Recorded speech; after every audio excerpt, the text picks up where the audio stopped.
కొంచెం చదువుకొని మంచి స్థాయిలో ఉంటా కానీ మా గమ్మెనికి ప్రాబ్లం ఉంది కదా.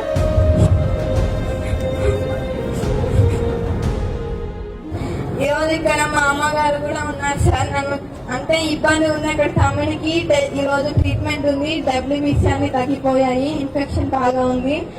కానీ ఇక్కడ రానిక కంపల్సరీ రావాలి అని మా మేడం వాళ్ళు చెప్పారు. అమ్మ తీసుకొని వచ్చింది. కానీ కొంచెం తప్పకుండా నేను తెలుసుకుంటా. నేను ఏ స్టేజ్ లో ఉందో బోన్ మ్యారో క్యాన్సర్ కలవండి, డాక్టర్ గురించి సంబంధించి మాట్లాడుతుంది. తమ్ముడికి మ్యాక్సిమం ట్రీట్మెంట్ ఎట్లా చేయాలో నేను ఆలోచించి ఈ రోజు హైదరాబాద్ తీసుకుపోయి చూపిస్తాను. వాళ్ళ తమ్ముడి బాధ చెప్పుకుంటుంటే చాలా బాధ అనిపించింది. వాళ్ళకి నాకు చాలా హెల్ప్ వస్తుంది. అంటే ఇలాంటి సమస్యలు ఇలాంటివి ఉన్నాయి. మన జిల్లా లీడర్లు అందరూ కూడా మా దృష్టికి తీసుకొచ్చినట్లయితే తప్పకుండా మాకు తోచినంత మేము చేయగలిగినంత భగవంతుని సహకారంతో తప్పకుండా అందిస్తాము.